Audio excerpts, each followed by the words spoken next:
premier samedi du mois de novembre. Madame, monsieur, bonjour et bienvenue à Téléculture. Invité de ce magazine culturel, Mavi Diabakana, écrivain congolais dont les œuvres explorent la mémoire. Il a récemment pris part à la célébration de la fratrie, un événement organisé à l'Institut français du Congo en hommage à la littérature congolaise. Avec lui, nous reviendrons sur le sens de cette célébration. Bonjour Mavi Diabakana. Bonjour. Comment allez-vous cet après-midi? Je vais très bien et merci de m'avoir invité. Merci. Co-présentation, Justy Marielle Ndinga. Bonjour. Bonjour, Désiré Laure. Ça va? Ça va très bien. Et tout de suite, le Flash Info.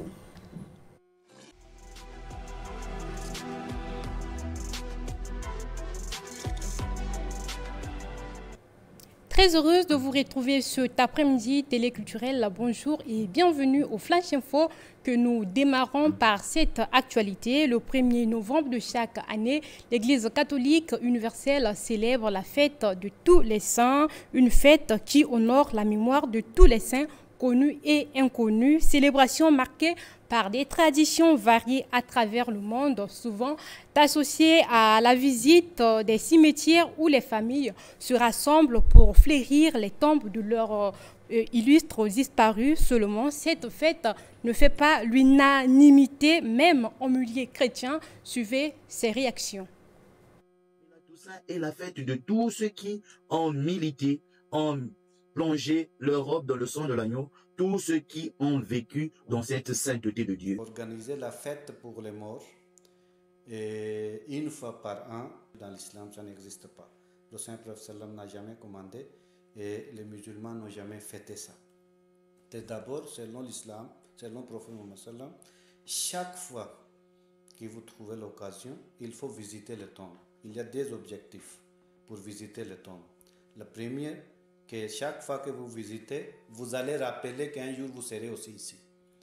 Et deuxièmement, vous allez profiter de prier pour la personne que vous aimez, pour que s'il a commis des erreurs, il faut que Dieu pardonne. En islam, c'est interdit de mettre les bougies, de mettre les fleurs et ou soit de honorer la tombe. Ça, c'est idolâtrie. Nous avons pour base, loi, la parole de Dieu, sinon la Bible. Ce qui n'est pas biblique, le chrétien n'est pas astreint à une obligation d'obéir à cela. Or, la Bible, clairement, ne retient pas la fête de Toussaint en tant qu'une fête.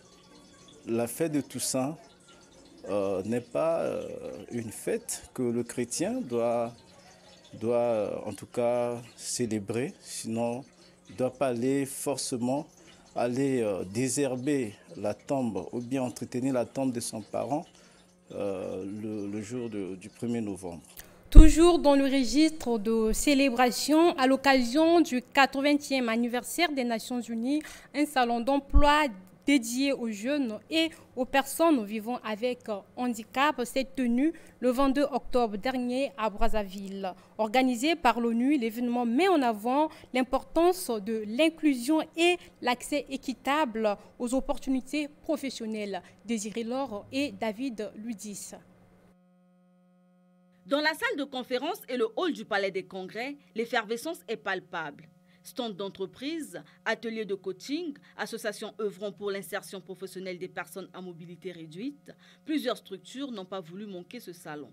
À la recherche des opportunités, des centaines de jeunes passent d'un stand à l'autre avec l'espoir de décrocher un rendez-vous pouvant déboucher sur une embauche. Ce qui m'a intéressé beaucoup plus ici sur ce salon, c'est l'employabilité des jeunes. Comment est-ce que les jeunes devront faire pour trouver de l'emploi, que ce soit des jeunes en bonne santé et des handicaps, pour les aider à trouver ce qu'ils cherchent. Présente à cette rencontre, la ministre des Affaires sociales s'est félicitée de cette initiative. Les Nations Unies travaillent avec le gouvernement de la République. Nous avons un programme national de développement du pays et donc ce n'est pas étonnant que vous nous voyez aux côtés du système des Nations Unies pour pouvoir accompagner ce qu'ils font pour le Congo. Parce que le fonds qu'ils organisent, c'est pour la jeunesse congolaise. C'est pour la prise en compte de nos compatriotes vivant avec handicap. Et donc, nous ne pouvons que les accompagner pour les encourager dans leurs initiatives. De son côté, le coordonnateur résident du système des Nations Unies a insisté sur la symbolique de cette initiative organisée dans le cadre des 80 ans de l'Organisation des Nations Unies. Nous facilitons l'organisation d'une telle plateforme où tous les acteurs, pourvoyeurs d'emploi, d'opportunités, d'apprentissage sont ici. Donc il n'y a pas tout le monde, mais il y a un maximum. Et il y a des organisations fêtières telles que UNOC, Unicongo aussi qui sont là. Les agences du système des Nations Unies aussi, qu'il faut qu'elles montrent aussi comment elles font des efforts pour elles-mêmes intégrer les jeunes et les jeunes vivant avec handicap. Ce salon de l'emploi inclusif marque une étape importante dans la promotion de l'égalité des chances au Congo. À travers cette initiative, les Nations Unies et le gouvernement congolais réaffirment leur volonté commune de ne laisser personne à côté et d'offrir à chaque citoyen sans distinction la possibilité de bâtir un avenir professionnel digne et durable. Un mot en santé dans le cadre de la campagne de sensibilisation sur le cancer du sein dénommée Octobre Rose. Le magazine Essimbi a organisé samedi 25 octobre dernier un brunch de sensibilisation sur cette maladie. Marina Lutango. Détecter tôt, c'est prévenir. C'est dans ce droit fil que s'inscrit le brunch de sensibilisation sur le cancer du sein, organisé samedi 25 octobre par Tina Lobondi, productrice et rédactrice en chef du magazine Essimbi, un magazine qui informe sur la culture, l'éducation et l'entrepreneuriat. L'assistance a été sensibilisée tant sur la maladie que sur les bons gestes de prévention. Octobre Rose, c'est simplement pour nous rappeler que cette maladie existe. Et on a profité de cette occasion pour rappeler aux femmes, et même aux hommes d'ailleurs, que la maladie a des symptômes, la présence d'une masse au niveau du sein, que la femme doit savoir identifier. Mais à partir d'une auto-exploration de son sein, c'est aussi une occasion de rappeler aussi qu'il y a des facteurs de risque qui prédisposent à développer cette pathologie, comme le fait de consommer beaucoup d'alcool, le fait de fumer, le fait d'être sédentaire et exposé à une obésité. L'exposé du docteur Youssef Miekoumou n'a pas laissé indifférent l'assistance. Quand j'ai eu cette invitation, j'ai traversé de Kinshasa à Brazzaville pour assister à cet événement. Nous savons tous que cet événement, c'est beaucoup plus pour sensibiliser en même temps la femme congolaise de Brazzaville à lutter contre cette maladie. L'essence, c'est aussi notre féminité, c'est aussi assumer ce que nous sommes.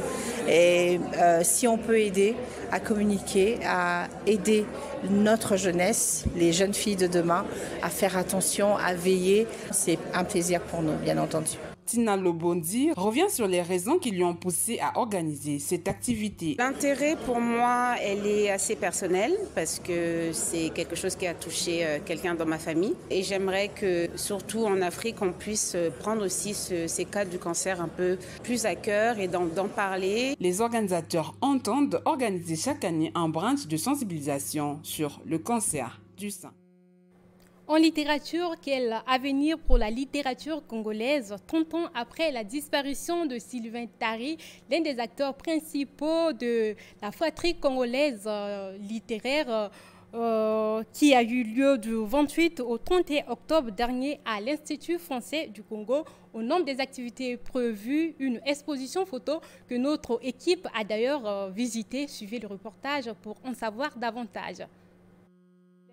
De la littérature congolaise, partant des plus anciens aux plus jeunes, à l'honneur à l'Institut français du Congo en faveur de la célébration de la fratrie littéraire congolaise, un événement qui met en avant l'unité des écrivains congolais. Suite au sommes de la littérature, nous avons ceux qui ont commencé cette fratrie, c'est-à-dire on repart à la genèse. On voit tout ce monde qu'on nous a présenté, vous avez des photos, vous les avez vues, tout ce monde, et après on va dans la relève, c'est-à-dire que ce cheminement, n'est-ce pas, qu'a suivi aujourd'hui le mouvement littéraire congolais. Tous ceux qui ont marqué de leur empreinte, n'est-ce pas, ce cheminement, font partie de cette fratrie. David Diabakana, jeune écrivain, salue cette initiative. C'est une immense joie pour nous en tant que Congolais et jeunes auteurs de prendre part à cette grande messe, une sorte de retrouvaille pour évoquer, pour parler de ceux qui, en groupe, ont marqué de par leur empreinte, la littérature congolaise. Qui nombreux comme ça, qui se retrouvaient, qui parlaient de littérature et qui par leur plume ont porté haut l'étendard de notre pays. Et nous, en tant que jeunes auteurs, on s'inscrit, on va dire, dans la continuité. Autres activités organisées dans le cadre de cette célébration, des spectacles et des tables rondes. Page sombre pour terminer, il était un artiste congolais, une figure respectée pour son engagement et sa culture, mais discret, déterminé en faveur de la jeunesse. Achille Mwebo, le roi du mouton faux pop, c'est de lui qu'il s'agit. C'était un mardi 21 octobre dernier à Pointe-Noire, retour sur son évocation faite par Désiré Laure.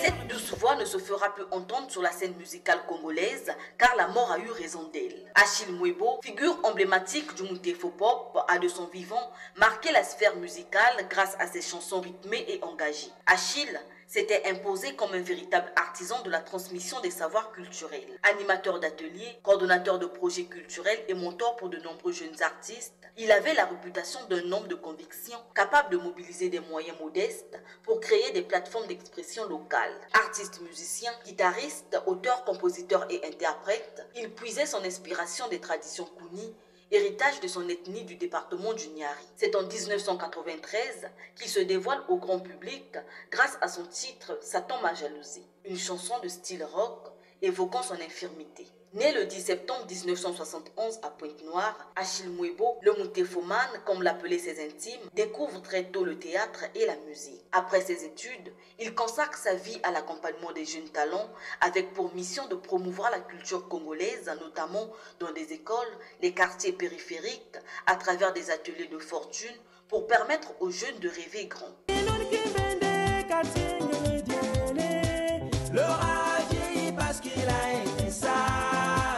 Malgré cette carrière richissime, la mort a frappé Achille Mwebo le 21 octobre 2025. Son corps sans vie a été retrouvé à son domicile de Pointe-Noire. Les causes de sa mort ne sont pas encore élucidées. Depuis l'annonce de sa disparition, les hommages se multiplient. Achille Mwebo restera dans la mémoire des Congolais comme un passeur infatigable qui a su transformer la passion en œuvre collective. Un soir, je l'ai évité, pour prendre un verre en amitié. Achille Mwebo laisse en héritage un EP de 4 titres abordant les maux qui minent la société, à savoir Station-Service, dont la sortie imminente cette année était très attendue par ses fans et les mélomanes de la bonne musique. D'autres titres ont également marqué sa carrière, tels que Vipère, Filation, Sheila Biscuit, Faux Prophète, L'invité, Crise morale, mais surtout Kiwisa, en collaboration avec Feu Rafa Bunzeki.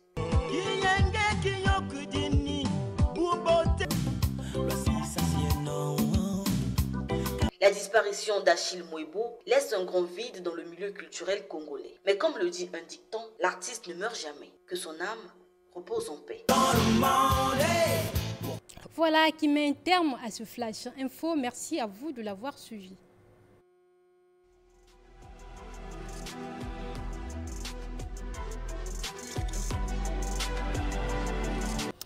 Merci beaucoup, Justy Marielle Ndinga, pour toutes ces informations. Achille Mwebo, nous l'avons vu, un artiste congolais qui évoluait du côté de Pointe-Noire. Il a inspiré plusieurs jeunes. Il a été compositeur, interprète. Mavi Djabakana, est-ce que vous l'avez connu? Alors, je dois avouer que nous avons dansé sur ces chansons étant adolescents. Et c'est sur les réseaux sociaux que nous avons appris sa disparition. Et je profite de l'occasion pour adresser mes hommages, en tout cas, à toute la communauté artistique congolaise et en particulier à sa famille pour ce décès. En tout cas, que son âme repose en paix. Alors, Mavi Djabakana, je l'ai dit d'entrée de jeu, vous êtes écrivain et vous avez participé du 28 au 31 octobre dernier à la célébration de la fratrie, une initiative de l'Institut français du Congo. Alors, dites-nous, que représente pour vous cet événement, hommage à la fratrie congolaise, et c'est quoi la fratrie littéraire pour ceux qui ne connaissent pas? Alors, je souhaiterais déjà commencer par ce que c'est que la fratrie littéraire. Oui, puisqu'on parle de la fratrie littéraire, parce que historiquement, la fratrie, c'est une division de tribus athéniens, hein, dans les origines. Et après, sociologiquement, c'est une forme de clan et tout ça. Mais littérairement, excusez-moi, j'y arrive, la fratrie littéraire, c'est une région, voilà, imaginaire, réservée à la fiction, réservée à la création. Donc ce sont des auteurs, des écrivains congolais qui se retrouvaient, qui se partageaient des manuscrits qu'ils écrivaient, ils se lisaient entre eux et ils apportaient aux uns aux autres quelques, on va dire, leur regard sur les textes. Maintenant, la fratrie congolaise est née dans les années 60. Pendant cette période, nous traversions des tumultes, des problèmes sociaux, d'accord, une forme d'instabilité dans le pays comme ça. Et c'est comme ça qu'est né ce territoire littéraire, hein, sans distinction. Voilà, tout le monde se retrouvait pour parler littérature. Et le sens profond de la fratrie, à travers leurs écrits, on dira que c'est l'essence plutôt, c'est la négation du réel.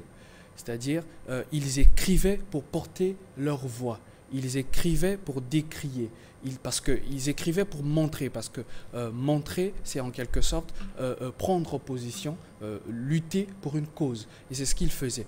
Dans une interview devenue célèbre aujourd'hui, Sonny Laboutansi disait « J'écris parce que j'habite un monde torpillé ».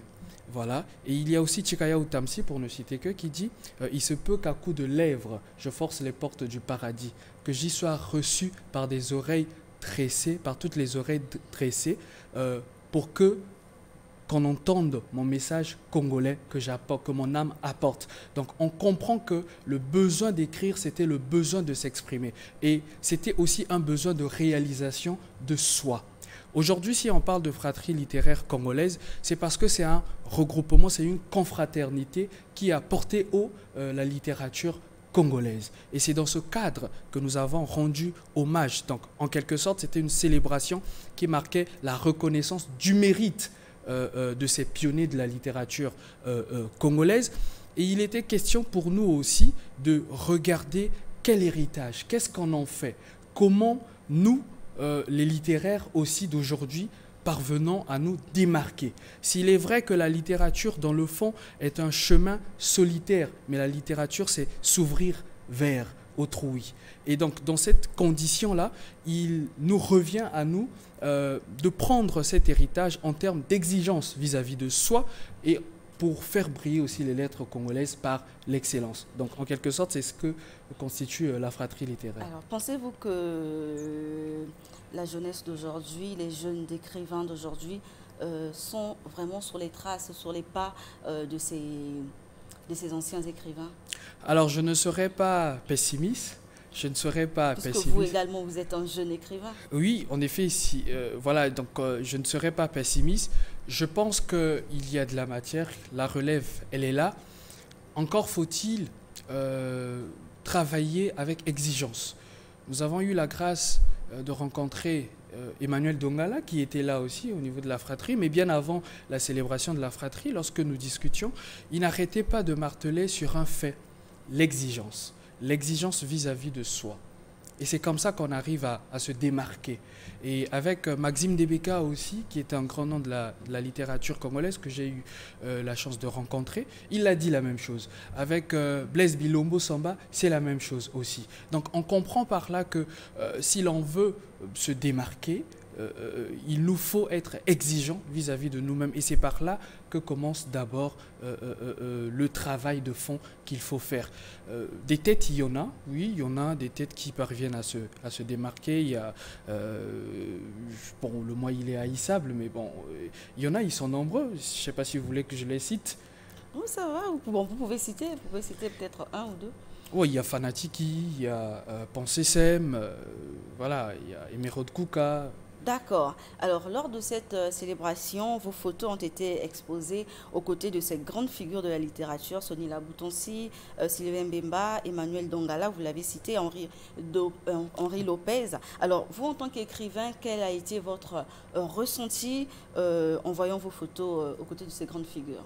Il faut reconnaître que c'est déjà une fierté. C'est déjà une fierté que les observateurs de la scène culturelle congolaise comptent sur vous et prennent votre image voilà, pour des expositions. Ça prouve que nous faisons quelque chose. Mais au-delà de ça, pour ma part, je pense que c'est un appel à se surpasser, à faire davantage mieux.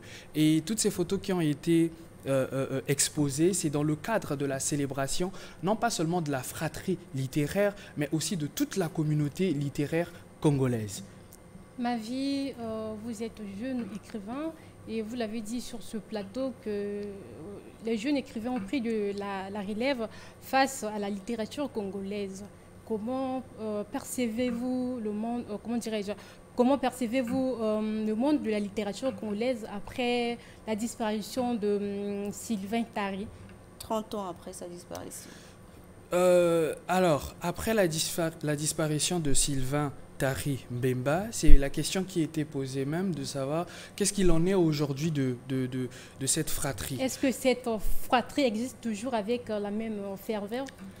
Alors aujourd'hui, il y a l'Union nationale des écrivains et artistes congolais, présidée par Henri Djombo. Il y a le Forum des gens de lettres. Il y a le PEN Centre, le Forum des gens de lettres présidé par Jessie Luemba. Il y a PEN Centre Congo, présidé par Sony Florent Nzaou. Il y a des regroupements comme ça qui existent. Donc on peut dire qu'aujourd'hui, si nous parvenons à parler de la fratrie, c'est parce que ceux qui ont constitué la fratrie, dans la majorité, ont porté haut l'étendard du pays.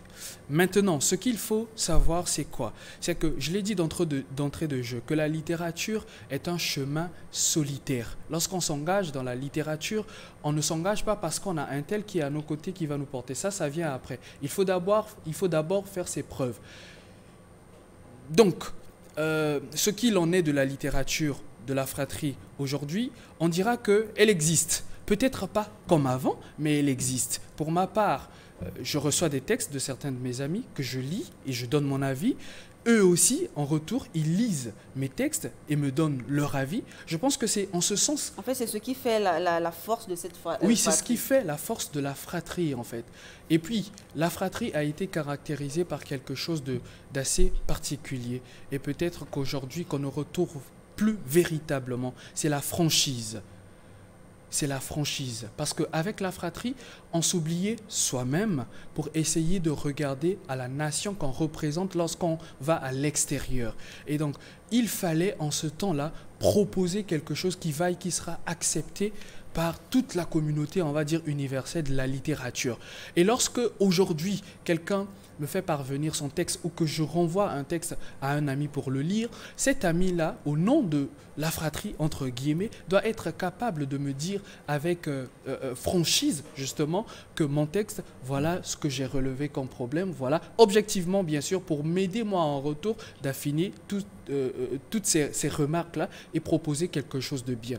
Or, il s'avère qu'aujourd'hui, la fratrie a subi un peu quelques mutations, peut-être tenant compte du contexte et autres, mais vous pouvez être sûr qu'il y a de ceux-là aujourd'hui qui font montre d'exigence vis-à-vis d'eux-mêmes et qui travaillent de façon à proposer un bon travail. Aujourd'hui, avec l'arrivée des réseaux sociaux, on constate que les jeunes ne s'intéressent plus à la lecture. Comment faites-vous pour inciter ces jeunes à aimer la lecture? Est-ce que vous avez des stratégies que vous mettez en place? Alors c'est aussi en tant qu'auteur et en tant que citoyen congolais déjà, c'est un regard vrai, c'est une observation vraie que vous faites de ce qui se passe et c'est une observation déplorable en effet, mais nous continuons toujours par nos moyens, même lorsque nous nous retrouvons à essayer d'intéresser la littérature aux uns aux autres. Nous entretenons un club de lecture et d'écriture. On se retrouve souvent à l'Institut français et c'est ouvert à tout le monde. Ce sont des initiatives comme ça que nous mettons en place pour inciter les gens à venir autour de la littérature parce que nous pensons que le livre est une source intarissable de connaissances. Nous continuons à travailler, ce n'est pas facile, mais il ne revient pas seulement aux écrivains que nous sommes, aux auteurs que nous sommes, de prendre des initiatives. Je pense qu'il faudrait à un certain moment qu'il y ait des accompagnements. Il y a des amis aujourd'hui qui mettent en place des bibliothèques, voilà, pour des bibliothèques dans Bakongo et ainsi de suite, que les livres ne soient pas concentrés seulement dans certains espaces que nous connaissons. Il faut décentraliser pour que l'accès aux livres soit donné à tout le monde. Pourquoi pas faire des maisons de littérature, des maisons de culture, par exemple à Wenze, une maison de culture à Bakongo, une maison de culture à Poto-Poto, et ainsi de suite. Il faudrait qu'il y ait une sorte de proximité avec le livre. Voilà, donc c'est aussi l'une des mesures. Les réseaux sociaux sont peut-être un frein pour peut-être la vente de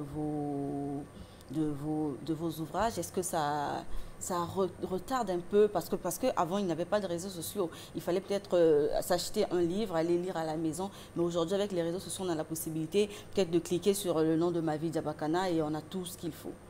Alors c'est discutable, il y a aussi la question de la préférence. Pour ma part, je préfère avoir un livre papier, le lire. Je pense que c'est bien convenable comme ça d'avoir un livre papier. Lorsque je lis un livre sur mon téléphone, à n'importe quel moment je peux recevoir un appel, à n'importe quel moment quelque chose qui se passe sur les réseaux peut attirer mon attention et je suis distrait à ce moment-là. Donc je préfère avoir un livre papier, je laisse mon téléphone de côté, je le lis. Et je pense qu'on ne peut pas s'en passer du livre papier, qu'importe l'influence aujourd'hui des réseaux sociaux. Il faut d'une manière ou d'une autre toujours encourager et les parents et les enfants à continuer à lire des livres papier. D'accord. Lentement et sûrement, nous tendons vers la fin de notre entretien. Mavi Diabakana, à votre actif, 2 ouvrages, dont un essai intitulé « Refaire l'image » et un recueil de nouvelles, « Boîte noire ». Alors, dites-nous, quelle est votre source d'inspiration? Alors, la source d'inspiration, je pense que je m'inspire des faits de société. Voilà, j'essaye d'observer et l'écrivain dit ce qui se passe dans la société. Peut-être qu'il le dit autrement. C'est uniquement la différence qui existe pour essayer de paraphraser Jean-Paul Sartre. C'est tout ce qu'on fait. On observe la société et on essaye d'écrire. On peut s'inspirer de son vécu comme du vécu de l'autre. Oui, à ce moment-là, ça rentre dans le cadre des récits intimistes, lorsqu'on s'inspire de soi-même. Mais après, les récits peuvent être aussi réalistes. Il y a plusieurs sortes de genres. Un récit réaliste où il n'y a pas que soi-même, mais un récit où on observe la société de façon générale et on essaie de dire, de dresser comme ça les différentes strates de la société congolaise. D'accord. Vous avez certainement un projet, peut-être un ouvrage en cours de rédaction. Dites-nous quelles sont vos perspectives. Alors, je tiens à garder ça un peu secret. Il est vrai que j'ai des projets d'écriture que je suis en train de mûrir. Je ne souhaiterais pas en dire plus. D'accord, nous sommes à la fin de l'émission. Mavi Diabakana, est-ce que vous avez un message à l'endroit de nos téléculturels, ceux qui vous suivent, les jeunes comme vous, qui veulent se lancer dans l'écriture mais hésitent? Qu'est-ce que vous pouvez dire à toutes ces personnes? Je pense que pour commencer, à toutes les personnes qui veulent se lancer déjà dans l'écriture, le b.a.-ba, pour faire simple, c'est la lecture. On ne peut pas écrire si on ne lit pas. C'est aussi simple que ça. Il faut commencer par la lecture. Il faut commencer par la lecture des livres et apprendre à comprendre la profondeur des livres. Vous savez, pour nous qui écrivons, nous ne lisons plus simplement les livres pour appréhender l'histoire, mais pour comprendre la logique structurelle qui accompagne la construction d'une trame narrative, et ainsi de suite. Donc, il serait difficile, il serait un peu prétentieux de prétendre écrire et bien le faire si à la base on ne lit pas. Et de façon générale, je dis merci déjà pour l'invitation. C'est toujours un plaisir pour moi d'être invité ici à Téléculture. Et un message à l'endroit des jeunes, les amis jeunes comme moi, lisons, parce que par la lecture, par le livre, on grandit notre raison et on la libère. Par le livre, on grandit. Merci beaucoup, Mavi Diabakana, pour cet échange riche et inspirant. À travers votre regard, nous comprenons que la fratrie congolaise n'est pas qu'un souvenir du passé, mais une source vive qui continue de nourrir la créativité et la conscience littéraire d'aujourd'hui. Ce fut un réel plaisir de vous recevoir sur notre plateau. Mais avant de nous séparer, dites-nous, est-ce que vous inspirez de la musique aussi? La musique, oui, j'écoute beaucoup de la musique parce que pour moi, je considère qu'il y a des musiciens qui sont pour moi des poètes, à l'image de Koffi Olomide, que j'écoute énormément. Vous suivez plus la musique chrétienne ou dite mondaine? Toutes les musiques. Toutes les musiques, je me laisse aller par toutes les musiques, je suis aussi chrétien. D'accord, merci. Et pour clore cette émission, on place au clip de la semaine un seul nom, un titre du frère Otnel Masoba. Et merci à vous, Téléculturel, de votre fidélité. On se dit au revoir et à samedi prochain. Le nom de Jésus, dans les cieux et sur la terre. Il mérite la gloire, la journée et la nuit, quel que soit l'endroit.